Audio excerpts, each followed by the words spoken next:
Yeah man, masquerade say guys. Chona ndino kumana ndifunga mukuru ta vasikufa. Zvongo vachiita sotabvira kumba iwo zvazvichifadza. But so far not mafesta vasikufara. Chitika ndechikudaiso mana tatine interview nasichi ku ZiFM nevakomana.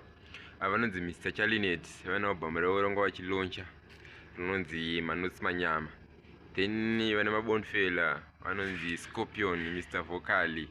Vane album rauranga vachiita se ranga vachilauncha rinonzi Ndibatsire ubaba. So zvinhu zvinofadza kwazvo mana kuti tinolaunchera masini edu kuredio.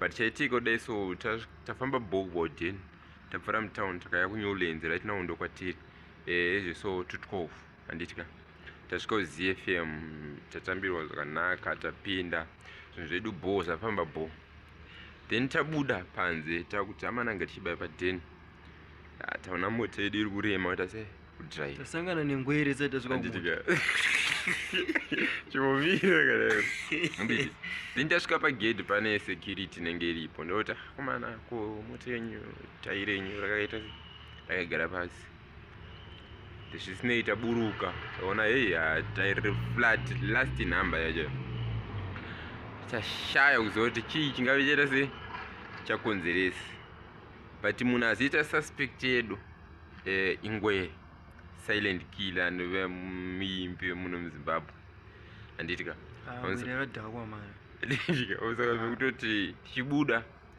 tapesana naye tichibuda mustudio angasuredza kufara zvoti kana maofficers ese angachitofarawo kuti angwere auya uchida maselfi but ngwere yanga isiri kunakirwa ita manda tinonoka kutopinda mustudio madandudza zvimaselfi nandiri panze saka ngwera mheno yadhinhoti maybe tatiri mustudio here achinonoka kupinda kana kuti nobva notibayira tairi yedu anditika tambotanga tichingoita semafanizi tichingoti ngwere but tatozonoti tairi yedu serious ngwere yacho yabaya bhozi taira tobayiwa pasaidi apa asi pano pekuti tingati tabayiwa nechimwe chinhu kana kuti chii bhozi patatosvika paZiFM tatomboita time takagara maiziva pesa tachitotsaga toita seyama tatase sofa tiri pastage station epaNewlands ndosinya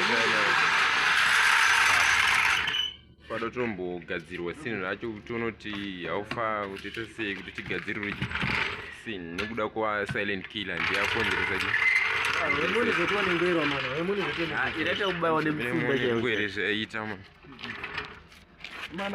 amana kudai ingwere apa pane msunda wajunga ipapa pane kamira klika kachibuda paramuta yakupomberwa harisa ndozvaitika saka vata kutomboona kuti zvinobuda iro tibai pa10 but pakaipa pachalo andinoona kuti hamusikufara mudai hapana chinombofadza zvivaraidzi hapana Scorpion ngwere yakadhakwa mana munhu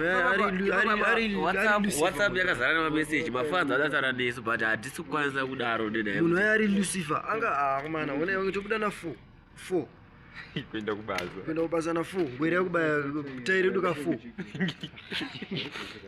pakaipa still mama tichingokuudza kuti zvamira sei but so far ndonyadza chidza tiri kufambira handiti matoona kuti pakatoshata